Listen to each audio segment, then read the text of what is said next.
ሰላም እንዴት ናችሁ? ፍሬ ህይወት ዮሐንስ ነኝ። በአፍሪካ ቀንድ በተለይም በኢትዮጵያ በኤርትራና በሌሎች ጎረቤት ሀገራት መካከል እየተፈጠሩ ያሉ ኢኮኖሚያዊ፣ ማህበራዊና ፖለቲካዊ ጉዳዮችን በመረጃ እያስደገፉ ይዤላችሁ ቀርባለሁ። በተለይም ደግሞ ከኢትዮጵያ የቀይ ባህር ጥያቄ ጋር ተያይዞ የሚነሱ ሀሳቦች ላይ አተኩራለሁ። በዛሬ ቆይታችንን በሁለት አንኳር ጉዳዮች ላይ ነው እንግዲህ ሰፋ ያለን ቆይታ የምናደርገው። የመጀመሪያው ቀዳሚ አጀንዳችን የሚሆነው የጠቅላይ ሚኒስትር ዶክተር አብይ አህመድ ከአማራ ሚዲያ ኮርፖሬሽን ጋር ባደረጉት ቆይታ ላይ የተናገሯቸው ንግግሮችና ከዛ ጋር ተያይዞ የህወሓት መደናገጥ ከዛም በተጨማሪ ደግሞ ንጋት ላይ የከፈተውን ጦርነት እንዲሁም ደግሞ የኤርትራ መንግስትን የተጋለጠ ሚስጥርን በተመለከተ መረጃን ይዤላችሁ ቀርቤያለሁ። ሁለተኛው አጀንዳችን የሚሆነው በአሳለፍነው ቀናት የየመኑ ሁቲ ቡድን በግብፁ ወደብ ላይ የፈጸመውን የድሮን ጥቃት ተከትሎ የአፍሪካ ህብረት ጅቡቲን ጨምሮ ሌሎች ሀገራት መግለጫ ቢያወጡ የቀይ ባህርን ደህንነት ለማስጠበቅ የሚያስችል የባህር ኃይል ትብብር ወይም ደግሞ ስምምነት አባል የሆነችው ግብፅ ኤርትራን አለማካተቷን ተከትሎ የኤርትራ መንግስት ኩርፊያ ውስጥ እንደገባ የሚያመላክቱ መረጃዎችም ይፋ ወጥተዋል። የኤርትራ መንግስት እስካሁን ከድሮን ጥቃቱ ጋር በተያያዘ ምንም አይነት የተቃውሞ ወይም ደግሞ ለግብፅ አጋርነቱን አልገለጸም። ይህ ደግሞ በግብፅና በኤርትራ መካከል ያለው የሁለትዮሽ ግንኙነት ላይ አንዳች ነገር እንዳለ የሚያመላክት ጉዳይ ይሆናል። በእነዚህ ጉዳዮች ላይ አብረን ቆይታ የምናደርግ ይሆናል። ለዩቲዩብ ቻናል አዲስ ከሆናችሁ የደወል ምልክቷን ተጭናችሁ ቻናሌን ሰብስክራይብ በማድረግ ቤተሰብ መሆናችሁን እንዳትረሱ። ቻናሌን ሰብስክራይብ አድርጋችሁ ቤተሰብ ከሆናችሁ ደግሞ ላይክ እና ሼር በማድረግ ለወዳጅ ዘመዶቻችሁ እንድታጋሩም ጠይቃችኋለሁ። ወደ ቀዳሚው መረጃ ተሻገርኩኝ። አብራችሁን ቆዩ። በኢትዮጵያ ያሉ አሁናዊ እንቅስቃሴዎችን በተመለከተ ህወሓት በተደጋጋሚ እንግዲህ የፊት አመራሮቹን ሞንጆሪኖን እና ደብረጽዮንን ጨምሮ ጀነራል መግበይ ሌሎችም ደግሞ የህወሓት የፊት አመራሮች በመጠቀም ህዝባዊ የሚል መድረክን በማካሄድ የራሱን ካድሬዎችን ሰብስቦ የራሱን ባለስልጣናትን በሰበሰበበት ጦርነቱ አይቀሬ መሆኑን ሲያውጅ ቆይቷል። ህወሓት ታዲያ ወደ ጦርነት ለመግባት እየተገደድኩ ነው ወይም ደግሞ ለጦርነት ገብቼ የትግራይን ሉዓላዊነት የትግራይን የሉዓላዊ ግዛትን አስከብሬ የኤርትራና የግብፅን የሱዳንን ተልዕኮ አስፈጽማለሁ እያለ እያወራ ባለበት በዚህ ወቅት ላይ ለህወሓት አጋር ተደርገው ከሚነሱት መካከል በኢትዮጵያ ውስጥ በሌሎች ክልሎች የሚንቀሳቀሱ ታጣቂ ኃይሎች መካከል ቀዳሚ ነው የፋኖ ኃይል የሚንቀሳቀስበት የአማራ ክልል አሁናዊ ሁኔታን በተመለከተ ጠቅላይ ሚኒስትር ዶክተር አብይ አህመድ ከአማራ ሚዲያ ኮርፖሬሽን ጋር ቆይታ አድርገዋል። ጠቅላይ ሚኒስትሩ ባደረጉት ቆይታ ላይ ለነዚህ ኃይሎች በቀጥታ የሚሆን በተዘዋዋሪ መንገድ ያሉበትን ሁኔታ ያስቀመጠ ከዛም በተጨማሪ ደግሞ የነዚህ ኃይሎች ጥምረት ኢትዮጵያ የምትባል ሀገርን ማፍረስ እንደማይችሉ በይፋ ያረጋገጠ ነው። ዋነኛውና መሰረታዊ ሀሳብ የሆነው ከዚህ ቃለመጠይቅ ጋር ተይዞ ግን ህወሓትን በተመለከተ የተነሳውና ከህወሓት ጋር አብሮ እያበረ ያለው የኤርትራ መንግስት ሚስጥራዊ ትስስሮችን ወይም ደግሞ የኤርትራ መንግስትና ህወሓት መካከል ያለው የሁለትዮሽ ግንኙነት ነው። አሁን ባለው ሁኔታ ህወሓት ወደ ጦርነት ገባለው ጦርነቱን ጀምራለሁ እያለ እየፎከረ የሚገኘው በሱዳን እያሰለጠነ ያለው አርሚ 7 እና አርሚ 13ን በመጠቀም ነው። ይሄ በሱዳን የሚሰለጥነው ኃይል በተጨማሪ ደግሞ ራሱ ዶክተር ደብረጽዮን ገብረ ሚካኤል አስመራ ድረስ በመሄድ ተልዕኮችን ሲቀበልም ቆይቷል። ከዛ በተጨማሪ ደግሞ የህወሓት የፊት አመራር ነኝ የምትለው ሞንጆሪኖ በመድረክ ላይ ወጣ የምንዋጋው ከብልጽግና ጋር ብቻ አይደለም፣ ብልጽግና ጋር ውጊያችንን ስንጨርስ በሌሎች ታጣቂ ኃይሎች ጋር ጭምር ወደ ውጊያ እንገባለን ማለታቸው በአማራ ፋኖና በህወሓት መካከል ሊኖር የሚችል የሁለትዮሽ የጥቅም ትስስርም ሆነ ምንም አይነት ጥምረት እንደማይኖር ያመላከተ ንግግር ሆኗል። የአማራ ፋኖ የአማራ ክልልን ህዝብ ጥቅምን አስጠብቄ እቀጥላለሁ ብሎ እንቅስቃሴ ጀምሯል። የአማራ ክልል ህዝብን ጥቅም ያስጠብቃሉ አያስጠብቅም የሚለው በጥያቄ ምልክት ውስጥ እንዲቀመጥ አድርገን እናቆየውና አንደኛው የአማራን ዳር ድንበር ማስከበር ዓላማዊ ነው የሚለው ፋኖ ከህወሓት ጋር ግጭት ውስጥ ሊገባባቸው ከሚችሉ ጉዳዮች መካከል የወልቃይት ጉዳይ ነው። ከወልቃይት በተጨማሪም ሌሎች የአማራ ክልል አካባቢዎችን ህወሓት የግዛቴ አካል ናቸው በማለት የመጠቅለል ፍላጎት እንዳለው ጭምር ሲናገር ቆይቶ አሁን ላይ በጋራ እንሰራለን፣ ተጣምረናል፣ ጽምዶ ፈጥረናል ብለው ካርቱም ድረስ ሄደው ሲወያዩ ፖርት ሱዳን ድረስ ሄደው በጋራ ሲዶልቱ የነበሩት የፋኖና የህወሓት አመራሮች ወድና ጀርባ ሆነዋል። በይፋ ህወሓት የፋኖን ዓላማ የማይደግፍ የራሱን ዓላማ ለማሳካት ግን ሌሎችም መስዋዕት አድርጎ ማለፍ የሚፈልግ ስብስብ መሆኑን ተረድተዋል። ስለዚህ በእነዚህ ኃይሎች መካከል አሁን ላይ ያለው አለመግባባት በተጠናከረበት በዚህ ጊዜ ኤርትራ ሱዳን ጦር በተጨማሪ ኢትዮጵያን ላውክበት ይችላል ብላ እያሰበች ያለችው ህወሓትን በመጠቀም ሁለተኛ ዙር ጦርነት ማስነሳት ነው። ጠቅላይ ሚኒስትሩ ባደረጉት ንግግር ላይ አንድ በጣም አስገራሚ የተባለ ምሳሌ ሰጥተዋል። ቢምቢ ብለው ቢምቢዎች በጣም እንደሚረብሹ ለሊት ላይ ስንተኛ የቢምቢ ድምጽ ስንሰማ ምን ያህል እንደምንረበሽ ሁላችንም እናውቃለንና ቢምቢዎች በጣም እንደሚረብሹ በጣም እንደሚያውኩ ጭምር ገልጾ ህዋትና አሁን ላይ ያሉ ከህዋት ጋር የሚያብሩ ኃይሎች በቢምቢ መስሏቸዋል። በቢምቢ መመሰላቸው ብቻ ሳይሆን የህዋት ስብስብ የሀገርን ብሔራዊ ጥቅም አሳልፎ እየሰጠ ያለ የኢትዮጵያን ሉዓላዊነት ለኤርትራ ባለስልጣናት አሳልፎ እየሰጠ ያለና በትግራይ ህዝብ መሀከል አድርጎ ትግራይ ህዝብን በመጠቀም ወደ ጦርነት ማግዶ የኤርትራን ተልዕኮ ለማስፈጸም እየሰራ መሆኑን ገልጸዋል ጠቅላይ ሚኒስትሩ። በተደጋጋሚ ከዚህ ቀደም አሁን ላይ ቢምቢ ያሏቸው ከዚህ ቀደም ደግሞ መቅረቢያ ብለው ህዋት ከኤርትራ መንግስት ጋር ግን ደግሞ ከግብጽ መንግስት ጋር ከዛ ባለፈ ደግሞ ከሱዳን ጦር ጋር ጭምር ያለውን ትስስርና ግንኙነት ማስረድተው ነበር። ታዲያ እነዚህ ቢምቢዎች ብለው በገለጿቸውና በሚኒስትሪ ሚዲያዎች ከተላለፈ በኋላ የቃለ መጠይቁ ድባብ በተለያዩ የማህበራዊ ትስስር ገጾች ላይ መሰራጨት በጀመረበት ወቅት ላይ ህዋት ሽንፈቱን መቋቋም አልቻለም፣ ወይም ደግሞ ያለበትን ሁኔታ አምኖ መቀበል አልፈለገምና ሽንፈቱን የደም ሽንፈት ለማድረግ ባደረገው ጥረት ላይ በሸራሪት አካባቢ በመከላከያ ሰራዊት ላይ ትንኮሳ ፈጽሟል። ትንኮሳ መፈጸም ብቻ ሳይሆን ወደ ጦርነት ለመግባት የሚያስችል እንቅስቃሴ አርሚ 7 እና አርሚ 13 በመጠቀም እንግዲህ የጦር ትንኮሳን አድርጓል ማለት ነው።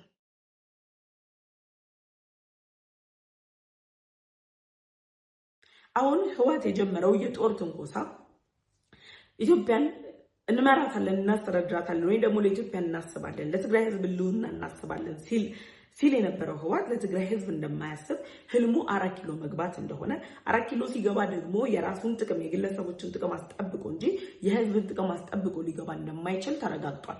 ስለዚህ በከፈተው ጦርነት አማካኝነት ከፍተኛ የተባለ ድብደባ ደርሶበታል። የመከላከያ ሰራዊት እርምጃ ወስዶበታል። ይዟቸው የመጡ ታንኮችን ከዚህ በፊት ከፕሪቶሪያው ስምምነት በፊት ደብቆ ቀብሮ ያቆያቸው የጦር መሳሪያዎችን እነሱን ሁሉ ተጠቅሞ እንግዲህ ጥቃት ለመፈጸም ያደረገው ጥረት ሳይሳካለት ቀርቷል። ወይም ደግሞ በመከላከያ ሰራዊት ኦፕሬሽን ውድቅ ሆኖበታል። አሁን ህዋት ይህንን ግርግር ማስነሳት የፈለገበት ምክንያት ምንድን ነው? ወይም ደግሞ በዚህ ወቅት ላይ በዚህ ውድቅት ሌሊት ላይ ለምንድን ነው ይህንን ጦርነት የቀሰቀሰው ጥቃት ለመፈጸም የተነሳው ከተባለ የሱዳን የእርስ በርስ ጦርነትን ተከትሎ ጀነራል አልቡርሃን በኢትዮጵያ ድንበር አቅራቢያ ላይ የጦር ጥቃቶችን እየፈጸሙ ነው ያሉት። ከጀነራል አልቡርሃን ጋር ጀነራል አልቡርሃን እና ፈጣን ድጋፍ ሰጪ ኃይሉ ውጥረት ውስጥ ነው ያሉት። ስለዚህ ሱዳን በዚህ እነሱ በሚተነኩሱት ትንኮሳ ላይ አንደኛው አርሚ 7 ሱዳን ሰልጥኖ የሚመጣ በመሆኑ ትደግፈናለች የሚል እምነት አላቸውና ህዋት ብቻዬን አይደለም ብሎ የጦር ትንኮሳን አደረገ። መከላከያ ደግሞ የገባበት ድረስ ገብቶ ምላሹን ሰጠው። ይሄን ምላሽ ሲሰጠው ጽምዶ የተባለው ኃይል አብሮት ከህዋት ጎን ሊቆም አልቻለም። ኤርትራ አብራ አልቆመችም፣ ሱዳን አብራ አልቆመችም። በምንም አይነት ታምር አሁን ባለው ሁኔታ የሱዳን መንግስትም ሆነ የኤርትራ መንግስት ወደ ኢትዮጵያ አንድ ጥይት መተኮስ እንደማይችሉ ያውቁታል። እነሱ መተኮስ ስለማይችሉ ግን ይሄ የህዋት ስብስብን በመጠቀም ህዋትን አስታጥቀው በመላክ ፌደራል መንግስቱን የመገልበጥ ኢትዮጵያን የማተራመስ ኢትዮጵያን የማፍረስ አጀንዳቸውን ለማስፈጸም የተለያዩ ጥረቶችን እንደሚያደርጉ ጭምር የሚታወቅ ጉዳይ ነው። ስለዚህ እነዚህ ባሉበት በዚህ ሁኔታ ላይ ህዋት የጦር ትንኮሳን አደረገ። የጦር ትንኮሳ ማድረግ ብቻ ሳይሆን የከፈተው ጦርነት በስትራቴጂካዊ በሆኑ ቦታዎች ላይ ነው። ስትራቴጂካዊ የሆኑ ቦታዎች የምንላቸው አይደለም መከላከያ ሰራዊት ዝም ቢላቸው እንደው ተውትና የአገር ዳር ድንበርን የሚያስከብረው መከላከያ ሰራዊት ዝም ቢላቸው እንኳን አብረነው ተጣምረናል፣ ከኛ ጋር አንድ ዓላማ አለው፣ ከኛ ጋር ሊሞት የተዘጋጀ ኃይል ነው የሚሉት ፋኖ እንኳን የማይተዋቸውና አሳዶ ሊደፋቸው የሚችል ቦታ ላይ ነው ጦርነቱን የከፈቱት። የአማራ ክልል ድንበሮች አካባቢ ላይ ጭምር ነው ህዋት አሁን ላይ ጦርነት ለመክፈት እያቀደ ያለው። ኤርትራ ልክ በምድሯ በአስመራ ላይ ጦርነት መክፈት እንደማትፈልገው ሁሉ የህዋት ቡድንም በትግራይ ክልል ላይ ጦርነቱን መክፈት አይፈልግም። ስለዚህ አጎራባች ክልሎች ጋር እየሄደ ጦርነት የመክፈት ስትራቴጂውን እየተጠቀመ ይገኛል።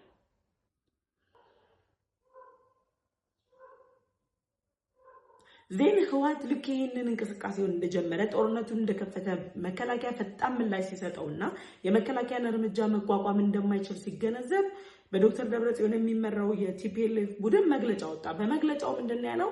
ጄኖሳይድ ሊፈጸምብን ነው። ከዚህ ቀደም የተፈጸመብንን ጄኖሳይድ አሁን ላይ ደግሞ ይበልጥ አባብሰው ሊፈጸምብን ነው። እየየውን ነው የጀመረው። ገና በማለዳ ልክ እንደ መርዶ አርጂ ንጋቱ ልክ እንዳበሰረ እየየውን ጀመረ፣ ለቅሶውን ጀመረ። በቃ ሊያጠፉ ነው፣ ሊከቡኝ ነው የሚለው ስትራቴጂ። በነገራችን ላይ የህዋት እያንዳንዱ እርምጃና ስትራቴጂ ከኤርትራ የተቀዳ ነው። የአሰብ ወደብ ጥያቄ ሲነሳ ወረራ ሊፈጸምብኝ ነው ልወረር ነው ያለችው ኤርትራ።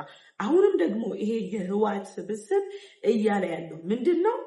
ወረራ ሊፈጸምብን ነው፣ ጄኖሳይድ ሊፈጸምብን ነው፣ ሊያጠፉን ነው እያሉ ይገኛሉ። የማጥፋት ብቻ አይደለም፣ ከማጥፋትም በዘለለ ደግሞ ባለፉት ጊዜ የሰራውን ስህተት ድጋሚ ሊደግምብን ነው አለና ህወሓት የመጨረሻ አማራጭ አድርጎ ያቀረበው ምንድን ነው?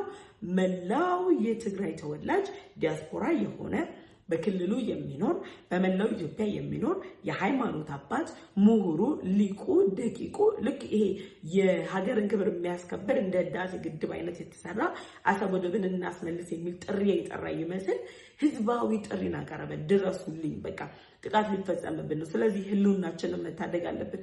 ለትግራይ ህልውና አይደለም ህወሓት እየተዋጋ ያለው፣ ለትግራይ ህልውና አይደለም ወንጀሎች እና ደብረጽዮን የሚዲያ ጋጋታ ማት እያወረዱ ያሉት፣ ለትግራይ ህልውና አይደለም የህወሓት ባለስልጣናት አስመራና ካርቱም ድረስ እየሄዳችሁ ፖርት ሱዳን ድረስ እየተወያያችሁ ያላችሁት ለስልጣን ህልውናችሁን ለማስቀጠል ስትሉ ነው።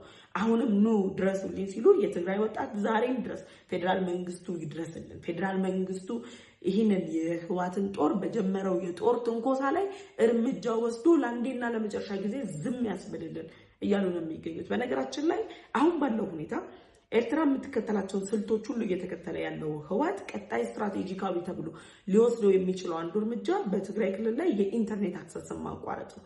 የኢንተርኔት አክሰስን እንደሚያቋርጥ የተረዱ የትግራይ ተወላጆች ማህበራዊ ትስስር ገጾች ላይ ከዚህ በኋላ ድምጻችንን ላትሰሙ ትችላላችሁ፣ ከዚህ በኋላ እንባችንን ላታዩ ትችላላችሁ፣ ከዚህ በኋላ የምንጠራችሁን ጥሪ ላትረዱን ትችላላችሁ፣ ከዚህ በኋላ ሞት ነው የሚጠብቀን የሚል መልእክቶችን እያስተላለፉ ነው ያሉት። ኢንተርኔት የሚቋረጥ ከሆነ ከቀሪው ህዝብ ጋር መገናኘት ስለማይችሉ ማለት ነው። ስለዚህ ህወሓት ራሱ በለኮሰው ራሱ በቆሰቆሰው ጦርነት ከዚህ ቀደም እንዳደረገው ራሱ የሰሜን እዝ ላይ የፈጸመውን ጥቃት የከፈተውን ጥቃት አምነዋል ደግሞ የራሳቸው ጀነራሎች ጭምር። ይሄንን መነሻ አድርጎ ድጋሚ አሁንም ጥቃት ከከፈተ በኋላ መቋቋም ሲያቅተውና ይታገልልኛል አብረውኝ ይወድቃል ብሎ ያሰበው ጽምዶ ከጎኑ እንዳልተሰለፈ ሲረዳ ድረሱልኝ የሚል ጥሪ እያቀረበ ይገኛል።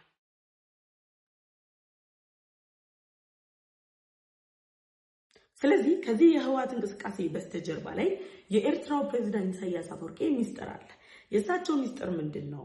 እኚህ ሰውዬ አሁን ላይ በነገራችን ላይ ኤኤፍፒን ጨምሮ ሌሎች ዓለም አቀፍ የሚዲያ ተቋማት በኤርትራ ያለው ሁኔታ አሁን ላይ አስጊ ሆኗል። ህዝቡ ከአምባገነናዊ ስርዓት ጫንቃነት በተጨማሪ ውሃ ማግኘት አልቻለም። የመጠጥ ውሃ እጥረት አለባቸው። የመጠጥ ውሃ እጥረታቸውን ችግር መፍታት ያልቻለ መንግስት የኢትዮጵያን መንግስት ለመተቸት፣ ኢትዮጵያ ውስጥ ያለውን እድገት ለማብጠልጠል፣ ኢትዮጵያ ውስጥ ስላለው የመንግስት አካሄድ፣ ኢትዮጵያ ውስጥ ስላለው የመሰረተ ልማት ግንባታ ለማውራት ዳርዳር ይላል። ትናንትና የጠቅላይ ሚኒስትሩን ንግግር አንዱ ሲተቹና ሲቀባበሉ የነበሩት የኤርትራ መንግስት ደጋፊ ነን የሚሉ የኤርትራ ፖለቲከኞች ናቸው። ከዛ በኋላ ህወሓት ልክ ጦርነት ከፍቶ ሲደበደብ ግን የህወሓት ደጋፊዎች ነጠላቸውን አዘቅዝቀው ሙሾ ሲወርዱ ነበር። በቲክታክ በሌሎች ማህበራዊ ትስስር ገጾች ላይ ጭምር ሙሾ እየወረዱ በቃ ተደበደብን፣ ጄኖሳይድ ተፈጸመብን፣ እያለቀን ነው፣ የሚደግፈን ኃይል የለም፣ ህዝቡ ከኛ ጎን ሊቆም ይገባል፣ እየተጨፈጨፈን ነው የሚል ሙሾን ሲወርዱ የኤርትራም የፖለቲካ ሊቅ ነን የሚሉ እኛ እናቅላቸዋለን የሚሉ ህወሓትን የሚደግፉ ኃይሎች አብረው ሊያልቅለት ነው የትግራይ ህዝብ ዋጋ እየከፈለ ነው፣ የትግራይ ህዝብ እንዳይኖር እያደረገው ነው እያሉ አብረው ይተነትናሉ። በሀገራቸው ግን ሚስጥራዊ ብለው ሸፋፍ ነው ያቆዩት የመጠጥ ውሃ እጥረት ለዓለም አደባባይ ተጋልጧል። ኤርትራውያን የመጠጥ ውሃ አጥተዋል። የመጠጥ ውሃ ከማጣት ባለፈ ደግሞ አሁን ትናንትና ምሽት ነው፣ ትናንትና ቀን ላይ ነው ዝናብ የዘነበላቸው። ውሃ እጥረት አለባቸው። የውሃ ሀብት አለን የሚሉ የውጭ ፖሊሲያቸውን ያላከሙት የኤርትራ መንግስት ባለስልጣናት ህዝብ በውሃ ጥም እየገደሉ በትግራይ ህዝብ ላይ ጄኖሳይድ ሊፈጸም ነው ይላሉ።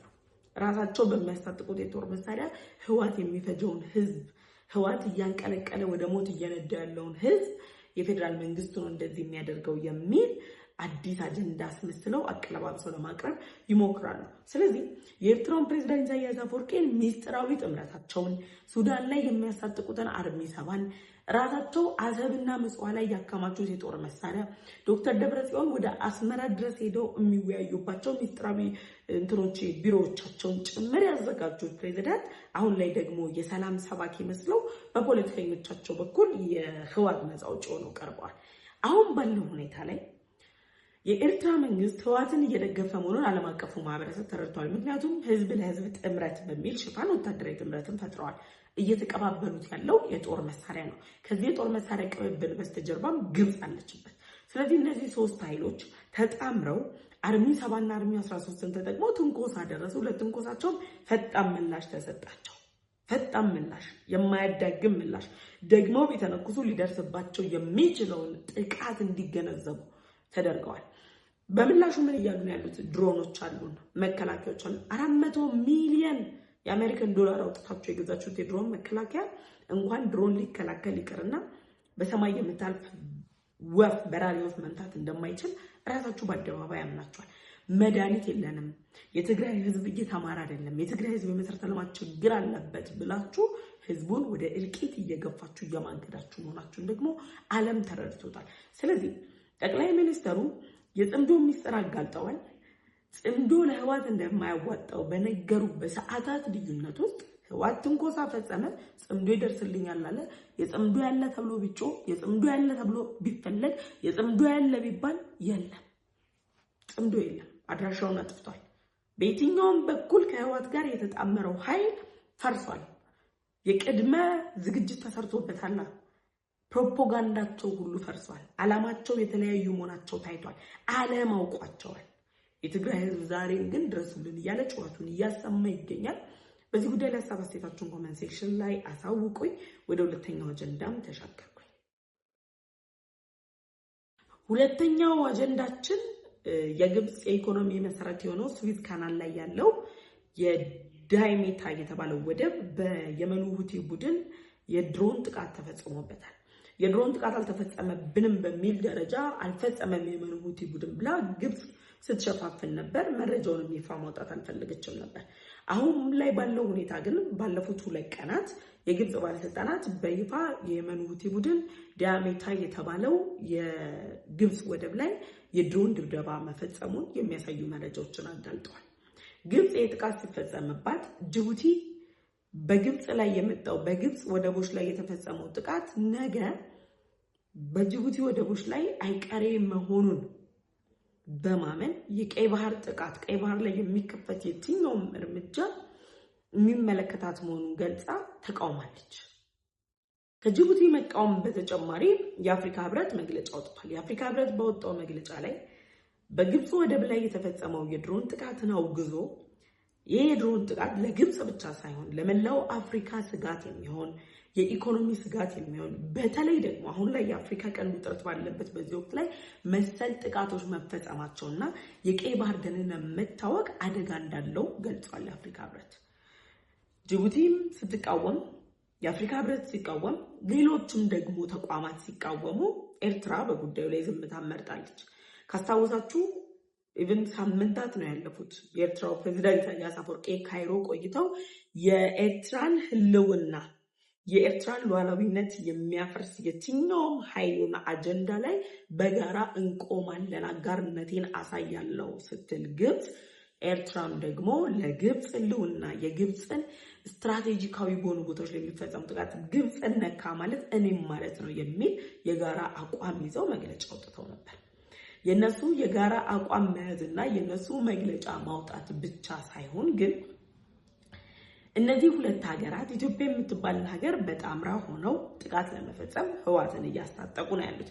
አጋርነታቸው በጣም ስትራቴጂካዊ ነው። ዳሜታ የተባለው የግብጽ ወደብ ከኤርትራ ጋር የ2000 ኪሎ ሜትር ርቀት ነው ያለው። ስለዚህ የየመኑ ሁቲ ቡድን የስዊዝ ካናልን ስትራቴጂካዊ የሆነ ወደብ መታ ማለት ነገ ደግሞ በቀይ ባህር ላይ ስትራቴጂካዊ የሆነውን የአሰብና የምጽዋ ወደብን መምታቱ አይቀሬ ነው። ታዲያ አሁን ላይ ኤርትራ ለግብጽ ያላሳየችውን አጋርነት ግብጽ ለኤርትራ ልታሳያት አትችልም። ግብጽ በማንኛውም ሁኔታ ላይ ጥቅሟን የሚያስከብርላት ሀገር ወይም ጥቅሟን ከሚያስከብርላት ኃይል ጋር ተባባሪ ነች። ጥቅሟን ከማያስከብሩ ኃይሎች ጋር ግን አትተባበርም። ይሄ ማለት አሁን ላይ ኤርትራ ከግብጽ ጋር እጅና ጓንት ነኝ፣ የደህንነት ጉዳያችን የጋራ ነው፣ ሉዓላዊነታችን የጋራ ነው ስትል ኖራ የግብጽ ሉዓላዊነትን ጥሶ የየመን ሁቲ ቡድን ጥቃት ሲከፍት ግን ካልተባበረች ትርጉሙ የሚሆነው ኢሳያስ አፈወርቂ በይፋ ከየመን ሁቲ ቡድን ጋር ተባባሪ መሆናቸውን ያሳያል። ዜን ደግሞ ለግብጽ ህልውና ኤርትራ እንደማትዋደቅ ያሳያል። ይሄ ማለት ግብጽም ከአሁን በኋላ እጇን ከኤርትራ ጋር እንድትሰበስብ የሚያስገድዳ ጉዳይ ነው። በኤርትራ ጉዳይ፣ በአሰብ ወደብ ጉዳይ ከኢትዮጵያ ጋር ግጭት ውስጥ ናት ግብጽ። በአባይ ውሃ ጉዳይ ከኢትዮጵያ ጋር ግጭት ውስጥ ነች። በእነዚህ ውስጥ ደግሞ ሱዳንና ኤርትራን መጠቀም ያደርጋል። ስለዚህ የእሷን ብሔራዊ ጥቅም ካላስጠበቁ፣ እሷ ላይ ጥቃት ሲደርስ የማይቃወሙ ከሆነ እነዚህ ሀገራት ለግብጽ አያስፈልጉ። ስለማያስፈልጉ የግብጽ መንግስት አሁን ላይ ኤርትራ ላይ ሙሉ ለሙሉ ፊቱን ያዞራል። ግብጽ በኤርትራ ላይ ፊቷን የምታዞር ከሆነ ደግሞ ከቤላሩስ የሚመጡት የጭነት አውሮፕላኖች መዳረሻቸው ኤርትራ አይሆንም። ወይም ደግሞ ኤርትራ የጦር መሳሪያዎችን የምታገኝበት ፖለቲካዊና ዲፕሎማሲያዊ ጫናዎችን ለመፍጠር የምታደርገውን ርቀት ኃይሏን የምታጠናክርበት እድል አታገኝም። ስለዚህ የአፍሪካ ቀንድ አሁናዊ ሁኔታ እየተጠናከረ በመጣበት በዚህ ወቅት ላይ እዚህ ወደብ ላይ ጥቃት መፈጸሙ በነገራችን ላይ ኢትዮጵያም የምትቃወመው ጉዳይ ነው። የቀይ ባህር ደህንነት ያሳስባታል። የቀይ ባህር ደህንነት የማያሳስባቸው ሀገራት የሉም። ለኢኮኖሚያቸው መሰረት ነው ቀይ ባህር። ኢትዮጵያ እኮ ቀይ ባህር ደህንነቱን ባጣ ቁጥር በጅቡቲ በኩል ተጠቅማ የምታስገባው የገቢዎች ንግድ እንቅስቃሴ ይቋረጣል። ኢኮኖሚያዊ መድቀቅ ውስጥ ነው የምትገባው። ለዚህም ነው ኢትዮጵያ ከጅቡቲ ጋር ያላትን ግንኙነት የምታጠናክረው። ጅቡቲ በይፋን የተቃወመችው ቀዳሚ ሀገር ሆና የየመን ሁቲ ቡድን የፈጸመው ጥቃት ተገቢ እንዳልሆነ የየመን ሁቲ ቡድንን ደግሞ አጀንዳ ለማስፈጸም የየመን መንግስት ያወጣው መግለጫ ባህሩን በብቸኝነት መጠቀም እንደማይችል አስጠንቅቃለች ጅቡቲ። ይሄን ስታስጠነቅቅ ግብጽ አላስጠነቀቀችም። አሁን ነው ግብጽ የድሮን ጥቃቱን ካመነች በኋላ ያዙ ይልቀቁኝ ነው የጀመረችው። ያዙ ይልቀቁኝ ብቻ ሳይሆን ከዚህ ድሮን ጥቃት በስተጀርባ በነገራችን ላይ የሉዓላዊነት ድፍረት ሁሉ ነው ያለው። የየመን ሁቲ ቡድን እኮ የባህር በር የሌላት ወደብ የሌላት ኢትዮጵያን ተዳፍሯት አያውቅም። የትኛውም የሽብር ቡድን ኢትዮጵያን ተዳፍሮ አያውቅም። እና አልሸባብና አልቃይዳ የምንላቸው በውስጣዊ ባንዳዎቻችን አማካኝነት በሚሰጣቸው እድል እንጂ አገር ውስጥ ገብተው አገራችንን ለማበጣበጥ የሚሰሩት ኢትዮጵያን ደፍረዋት አያውቁም። የትኛውም የሽብር ቡድን ደፍረዋት የማታውቅ ሀገር ግን ወደ ቀይ ባህር የመግቢያ ባህር በር የላት። ስለዚህ ቀይ ባህር ላይ ያሉትን ግብጽ ስዊዝ ካናል የኢኮኖሚ ስብራት ገጥሞታል። ስዊዝ ካናል ገቢው ቀንሷል። ስዊዝ ካናል ላይ ግብጽ ስታገኝ የነበረው ጥቅም ቀንሷል ሲባል ጭራሽ ዲያሜታ የተባለው ወደቧን በድሮን ሲመታ ኤርትራ ወገንተኝነቷን አላሳየችም፣ አለኝትነቷን አላሳየችም። ኢሳያስ አፈወርቂ የራሳቸው ከሞቀላቸው የሌሎች ቢቀዘቅዝ ግድ የማይላቸው መሪ ብቻ ሳይሆኑ የሀገራቸውን ሉዓላዊነት ለማስቀጠል ሲሉ በሌሎች ሀገራት ሉዓላዊነት ላይ የሚያፌዙ ሰብሮ ገብም ናቸው። ለዚህም ነው የኢትዮጵያን ሉዓላዊነት ለመናድ ጭምር በሚያደርጉት ጥረት ላይ ህወሓትን ተጠቅመው ውስጣዊ ኃይሎችን ቆርቆረው ወደ ጦርነት መግባት ጥረት የሚያደርጉት። ስለዚህ አሁን ላይ ባለው ሁኔታ ግብጽ ከፍተኛ የሚባለው ጦሯን ልታዘምት የምችለው በስዊዝ ካናል ዙሪያ ላይ ነው። ምክንያቱም ፊቷ ሙሉ ለሙሉ ትኩረቷን በአባይ ውሃና በአሰብ ወደብ ዙሪያ ላይ በኢትዮጵያና በኤርትራ ጉዳይ ላይ ያደርጋል የምትል ከሆነ የየመን ሁቲ ቡድን አንድ ወደብ ላይ የፈጸመውን ጥቃት አስፍቶ እንደሚቀጥል ማሳያዎች ጭምር ስላሉ፣ ምክንያቱም የየመን ሁቲ ቡድን መቀጠል አለብኝ ብሎ የሚያስብ ስብስብ ስለሆነ እና አሜሪካና ኢራን የመካከለኛው ምስራቅ ጦርነት ለሱ ህልውና አደጋ ስለሆነበት ያንን ህልውናውን ለማስቀጠል ሲል የግብፅን ወደቦችን ሙሉ ለሙሉ የማውደም እቅድ ሊኖረው ስለሚችል ስዊዝ ካናልን ጨምሮ አሁን ላይ አደጋ ላይ ወድቀዋል። ስለዚህ ግብፅ ሙሉ ትኩረቷን አድርጋ ጦሯን አጠናክራ ከበባ ልትፈጽም የሚችለው በወደቦቿና በስዊዝ ካናል ላይ ነው። የራሷ ስትራቴጂካዊ ጉዳዮች ላይ ነው ትኩረት የምታደርገው። ይሄን ጊዜ ግብፅን ተማምና ህወሓትን ደግፌ ከኢትዮጵያ ጋር ጦርነት ገባሉ እያለች እየተንቀሳቀሰች ያለችው ኤርትራ ብቻዋን የምትቀርበት በግላጭ የምትገኝበት ወቅት ነው። ለዚህም ነው ግራ መጋባት ውስጥ ነው ዝም ያሉት። አልተቃወሙም እስካሁን። የግብፅ ወደብ አይደለም ለምን ግብፅ ራሷ ብትፈነዳ ጉዳይ ሰጠኝም አይነት የሚል አካሄድ ነው ለኤርትራ እየሄደች ያለችው። ስለዚህ ሙሉ ትኩረታቸውን ግብጾች በአባይ ውሃቸው አጀንዳ ደግሞ የራሳቸው የስዌዝ ካናል ቀጠና ላይ ሲያደርጉ፣ ኤርትራ ደግሞ ሙሉ ትኩረቷን ህወሓት ላይ አድርጋ የተለያዩ እንቅስቃሴዎችን ብታደርግም አሸናፊነት እየራቃት መሆኑን አምናለች። የዛሬ ጠዋቱ የሌሊቱ ቅጥቀጣና ድብደባ ህወሓትን አንገት ብቻ ሳይሆን ያስደፋው ኤርትራንም አንገት ያስደፋ ጉዳይ ይሆናል። ለዚህ ነው እስካሁን ዝም ያሉት። ማስታወቂያ ሚኒስተሩ ሌላ ጊዜ ፈጥኖ ነበር ለመልእክት፣ አሁን ላይ ግን ዝም ብለዋል። ስለዚህ ለግብጽ ድጋፏን እስካላሳየች ድረስ የኤርትራ አጋርነት ጉዳይ ጥያቄ ምልክት ውስጥ የገባ ጉዳይ ነው። የግብጽና ኤርትራ ደግሞ ሆድና ጀርባ መሆን ለህወሓት ሁኔታው ለእኔ ተመቸኝ ሳይሆን መውደቂያውን መቆፈር እንደሆነም ጭምር ያውቀዋል። በዚህ ጉዳይ ላይ ማሳብ አስተያየታችሁን ኮሜንት ሴክሽን ላይ ያሳውቁኝ። ለዛሬ ያዘጋጀሁላችሁ መሰናዶ ይሄ ነበር። አብሬያችሁ የቆየሁት ፍሬህይወት ዮሐንስ ነኝ። በቀጣይ ሌሎች ዝግጅቶች እመለሳለሁ። እስከዛው ቸር ቆዩ።